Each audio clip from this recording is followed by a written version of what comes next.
Hello, everyone. Thank you for joining us for our customer interview webinar. Today, we are welcoming Lawrence Pollack, Budget Director for the City of Fort Collins, who will explore the differences between strategic and operational planning and share his insights into achieving organization alignment. Interviewing Lawrence will be Ted Jackson, one of ClearPoint Strategy's two founders. The audience will be muted for the duration of this webinar, but we encourage you to submit any questions into the Q&A tab. Go ahead and take it away, Ted. Thanks, Jenna, and thank you, Lawrence, for joining us. Why don't you tell us a little bit more about your role and the City of Fort Collins?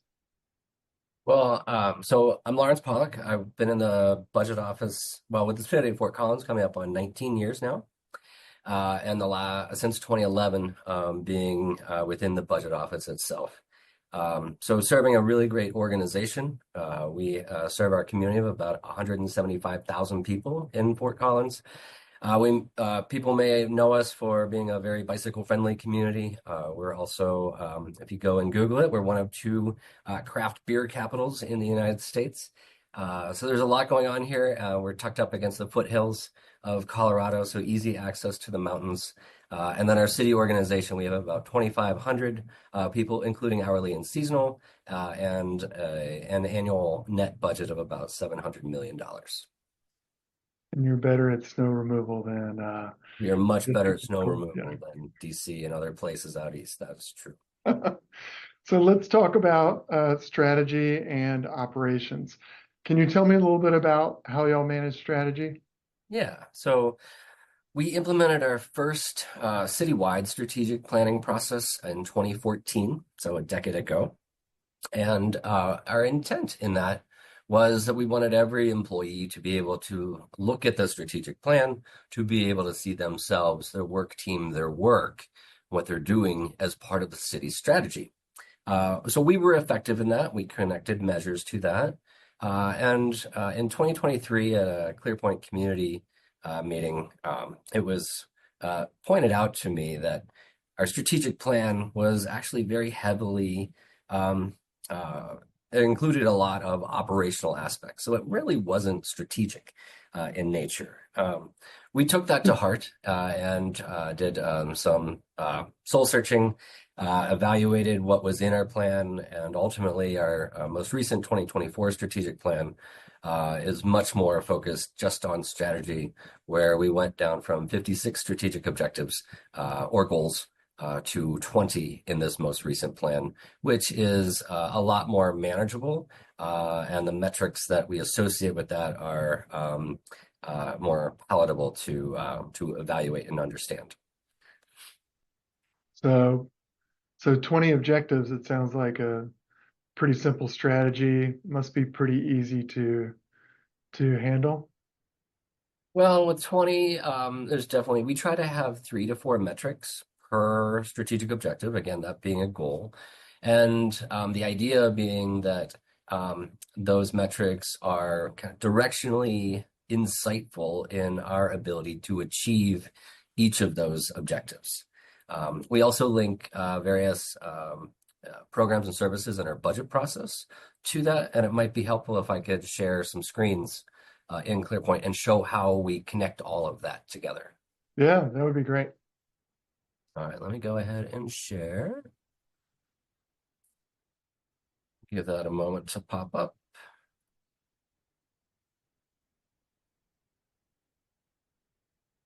I can see it now. Excellent. So this is, I've navigated in ClearPoint to what we refer to as our citywide scorecard. We have lots of different scorecards for each department that's within the city. But the citywide scorecard is structured so that we see strategic objectives, measures or metrics, and initiatives. And these have all been linked behind the scenes. So our objective, we're going to dive into this NLSH, which I'll refer to as NILSH 1.2. And it is connected to these 3 metrics and these 6 initiatives on the far right side. If I click into that, then it will show the specific structure. And there's not a lot of data here because we're just getting started for January 2025. But this will, in ClearPoint, then show the specific metrics that we have linked to this. So those 3 metrics here, we see a graphical visualization of the data, and then those initiatives down here. So if I go back to this full grid, so hopefully you can see where we're back to strategic objectives, measures, and initiatives. I'm going to change our date so that we can actually see some of the data from our last report, which was in November of 2024. I'll give this a moment to open up.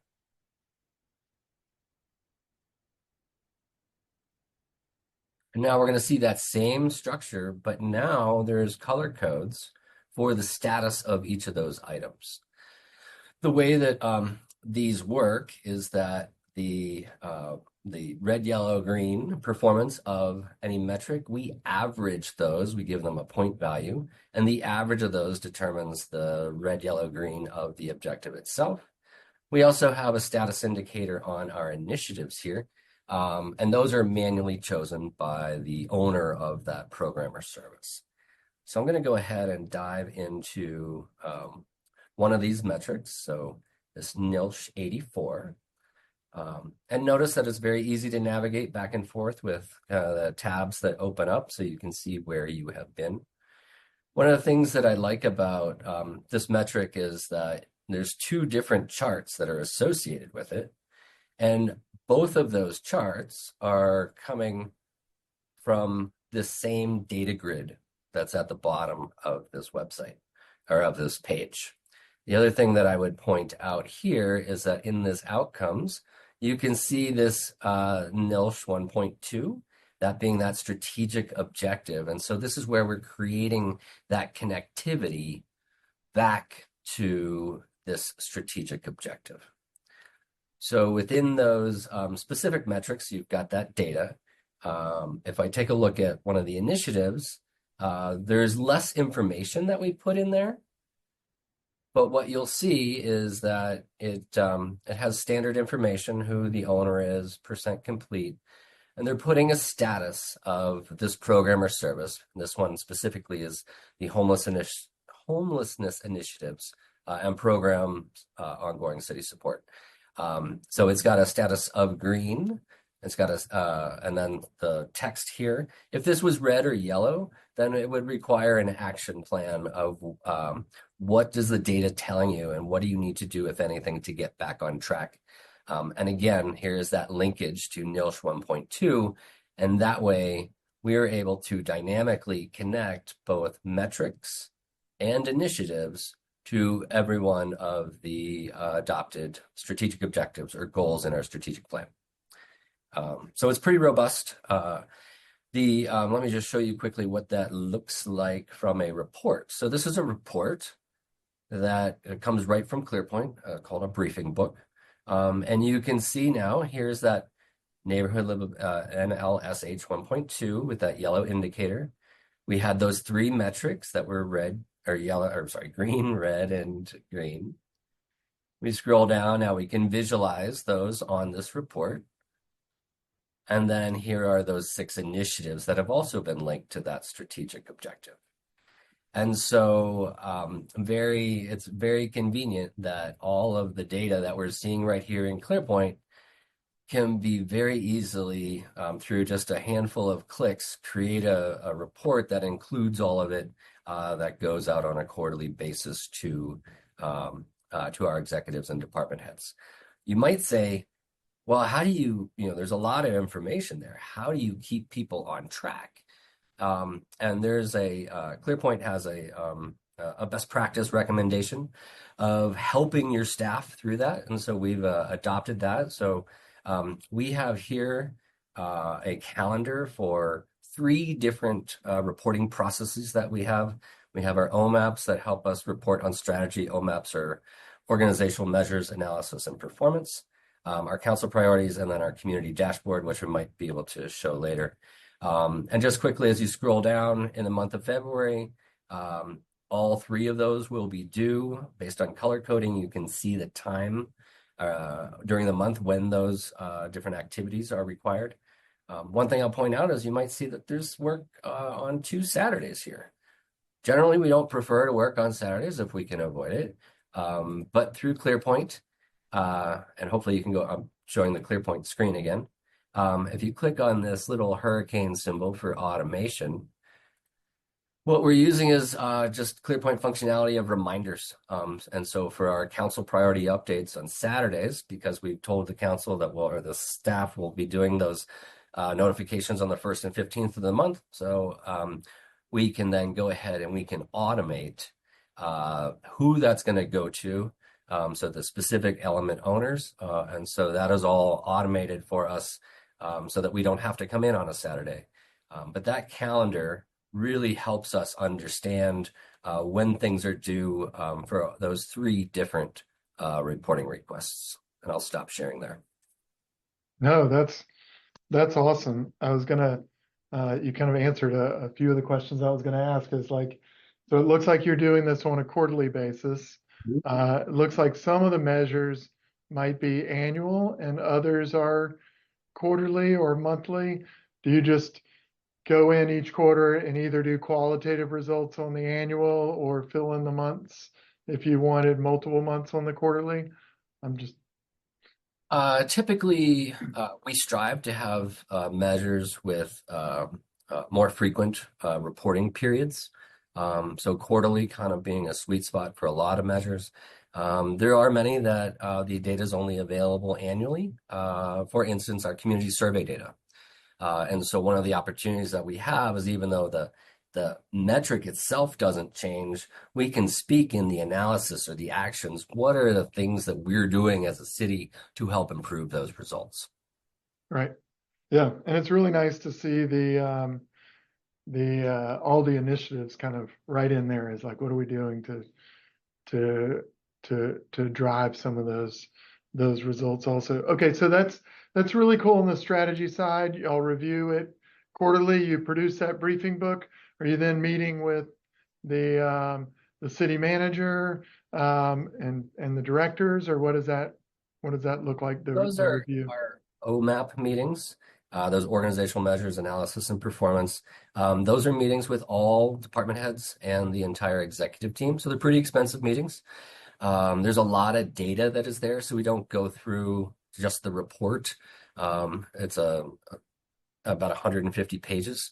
But we do focus on specific aspects to have more value-added conversations about the performance in either areas that are doing well that we want to celebrate or areas where we need people's attention and help to improve results.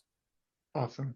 So we've ripped all the operational stuff out of that strategy report. Where did the operations work go? I saw you had a lot of scorecards when you were showing ClearPoint. Is it hiding in there? Yes. So we have a lot more. So we're very formal and systematic on the strategic aspect with those OMAP meetings, the reports. We've defined the metrics. They need to be updated on a quarterly basis. For our operational, we have a lot more autonomy within the departments to use the data for them to tell their story. Their metrics are not defined by the budget office or city hall. They need to be based on data that's accessible and valuable to that department. And those departments will ask, well, what do you mean by valuable? And when I say that, I mean that you're going to do something with the data. If you see that you're trending in the wrong direction or you're not able to hit your targets on a consistent basis, that is really an opportunity to dive in and see how you can improve your performance. So we have what are called quarterly service area reviews. A service area is just a group of related departments. And so in those quarterly meetings, that's where the operational metrics are discussed. Again, there's autonomy in those departments to focus on the data, the stories that they want to with a subset of the executive team, including the city manager or deputy city manager. In that as well, we don't have all operational data in ClearPoint. We also have data in our financial system that we use JD Edwards.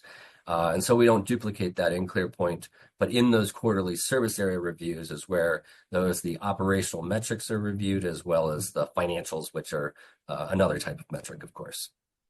Got you. So you just kind of bring those together, still have the appropriate people in the room, make sure the operations are on track. It's not like you just threw them out when you narrowed down to the strategy reviews. Correct. And if I could just show you something really quickly here. Yeah. It's a different way that we're using ClearPoint for operational. You think operational metrics, they'll have the same look and feel as a strategic metric. And hopefully you can see the ClearPoint screen where it says initiatives, owner, and collaborators. So this is an example of our council priorities dashboard. And so these are the priorities that were adopted by our council. We show our owners and collaborators. Again, this is information of the email reminders that are going to go out on a Saturday to these people to update these. And our council decided they didn't want to have status indicators or metrics on a quarterly basis with this. They just wanted the updates they just wanted the updates for what's the activity that is happening in the organization to help support each one of those objectives. Sorry, I had to log in there again. So here again is that our council priorities list. And when we click on that initiative, you'll see the owner there, the collaborators, and then in the status information should be populating. Yeah, I think you prepped too much for this, so you were logged in too long, so it logged you out. So now you're back in November. So I went back to so when I logged back in, it took me to our current month of January. So going back to the last one of these reports, it's just an information update. But I think how easy this is. Staff gets an email reminder. Oh, I need to go into ClearPoint and do these updates. That needs to be done within a 2-week period. And then through a handful of clicks, we push a button, and then that report can be sent off to our elected officials. So very little touch time is necessary to update them on a real-time basis. That's really awesome. So, you were telling us a little bit about the, some of your budget data lives over in JD Edwards, but do the service areas or the departments within the service areas, how do they manage their budget request, and how do you provide transparency to your residents or even the rest of the city employees about what's happening around the budget? So with our budget requests, we require that they connect to both strategy and to metrics.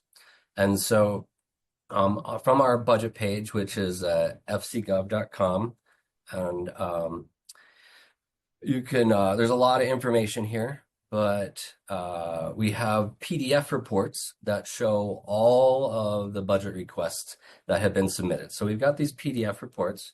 So anybody who's interested, this is our externally facing website, can click on that and they can see all the budget requests. There's 269 pages in this PDF. And this first one it has an offer number of 7.1. It's for community renewable purchase power. Standard information like what are the costs per year? We do a biennial budget. Are there FTE associated with this? But in there, they're required to do 2 specific things.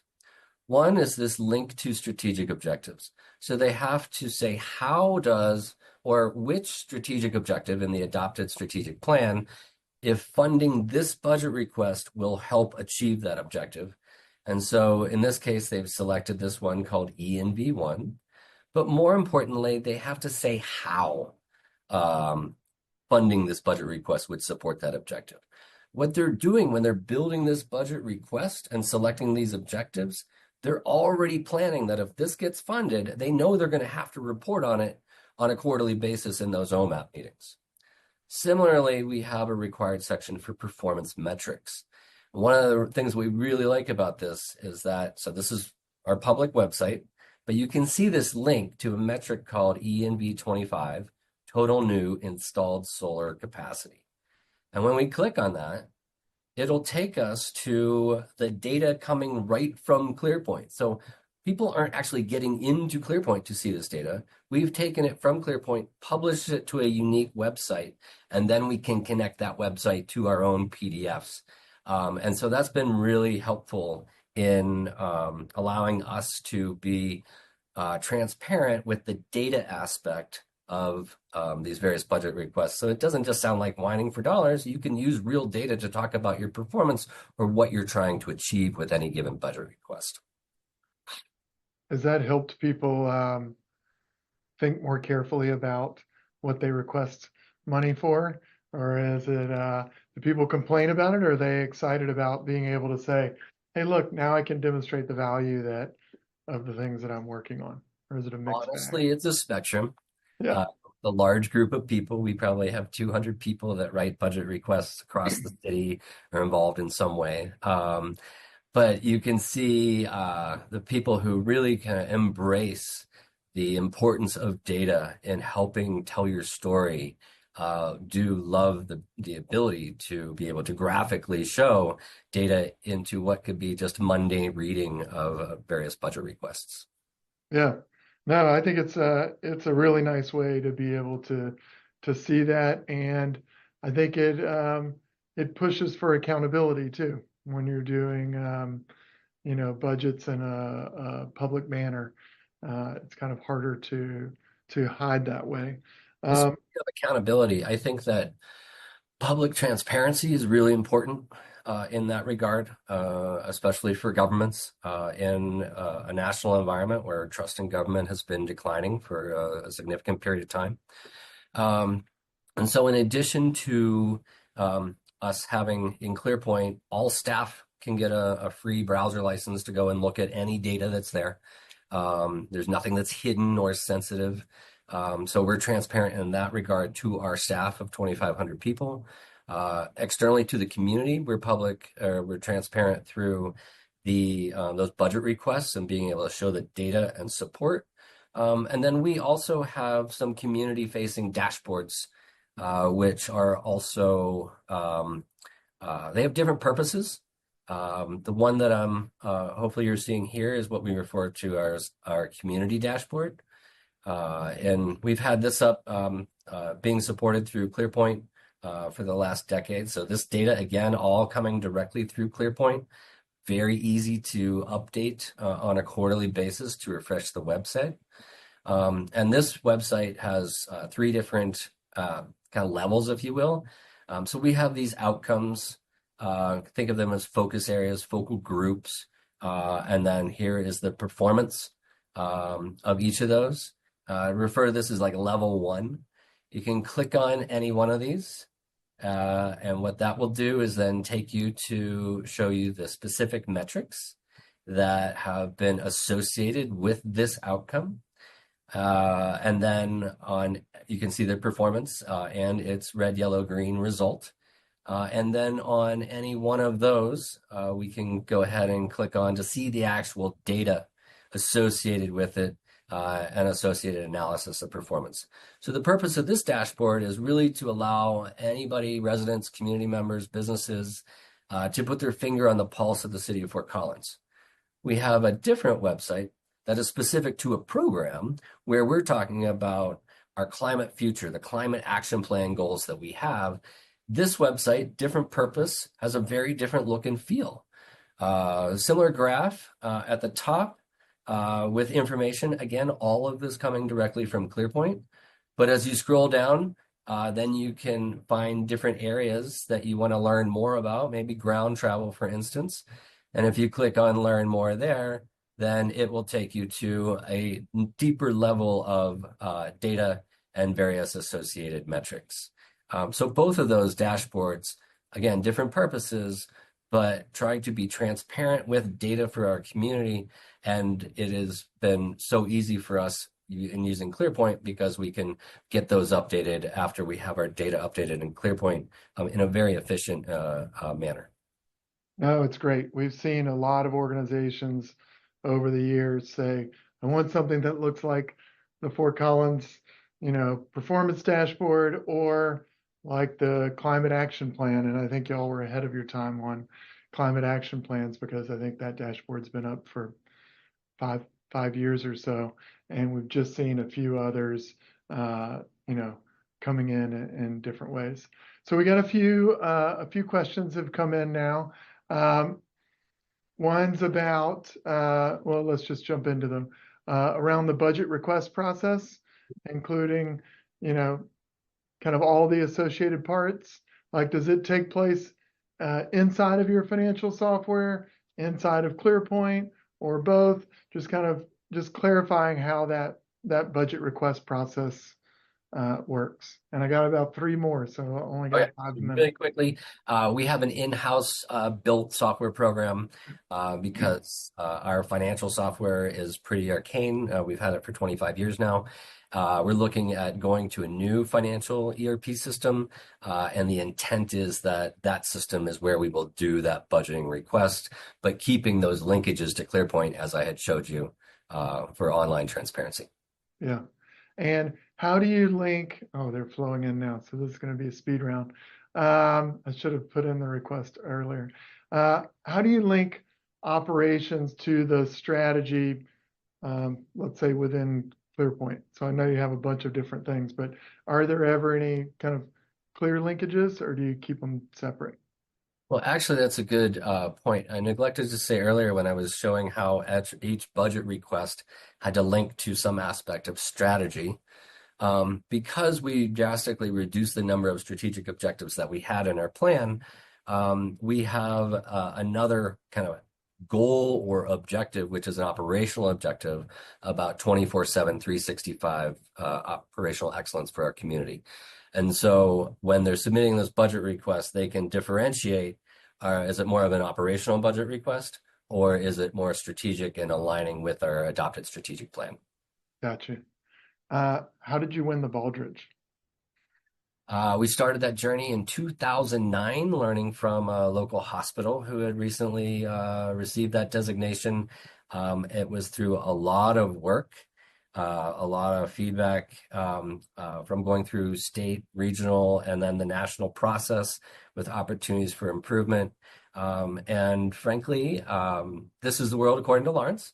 But I believe that the framework that we were able to build with strategy and performance metrics and using ClearPoint to visualize that data was a feather in our cap in being able to achieve that designation. How many of your employees have access to ClearPoint to make editing capabilities of the 2,500? Of the 2,500, we have about 80 different types of user licenses that give different types of access.